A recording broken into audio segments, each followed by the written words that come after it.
La chanson du banquet. 21 février 1848. Un temps d'arrêt suspend la destinée. Qu'est devenu le mot d'ordre en avant? Nous naviguons la poupe retournée. Le vaisseau flotte en un calme énervant.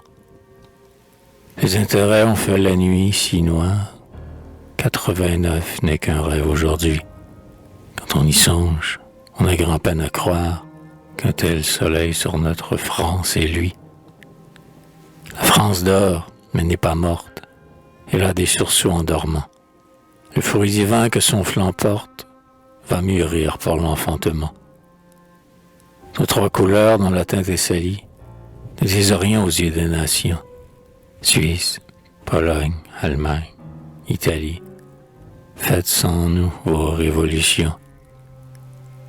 En d'autres temps, la France tout entière se fut levée à la voix du tribun, et nos fusils n'ont passé la frontière pour servir à l'ennemi commun. Noir ennemi dont l'engeance pullule, dont on le croit étouffé à jamais, perçant toujours cellule sur cellule, il mine tout de la base au sommet. Sa mission sur terre est de détruire et d'obscurcir la céleste clarté. Il a servi et pourtant fait bruire, cocarde au front, le mot de liberté.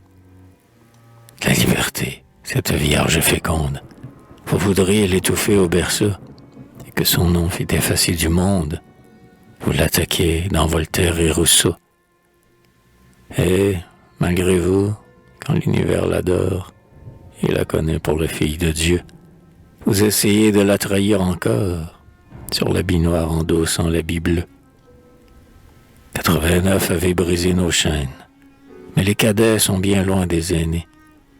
L'or et la peur sont le mort et les reines qui nous tiendront désormais bâillonnés. Plus d'union, rentrez chez vous tout morne, isolez-vous dans la terreur des lois.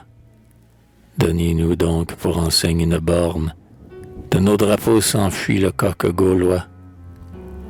Quelques suppôts de la Sainte Alliance et des vendus dans le temple introduit. Ah, liberté, sont-ils toute la France? Ils sont à peine un hameau dans Paris. Que l'heure sonne, et la France lassée effacera leurs œuvres et leurs noms. Un peuple entier, mû par une pensée, peut d'un veto désarmer les canons.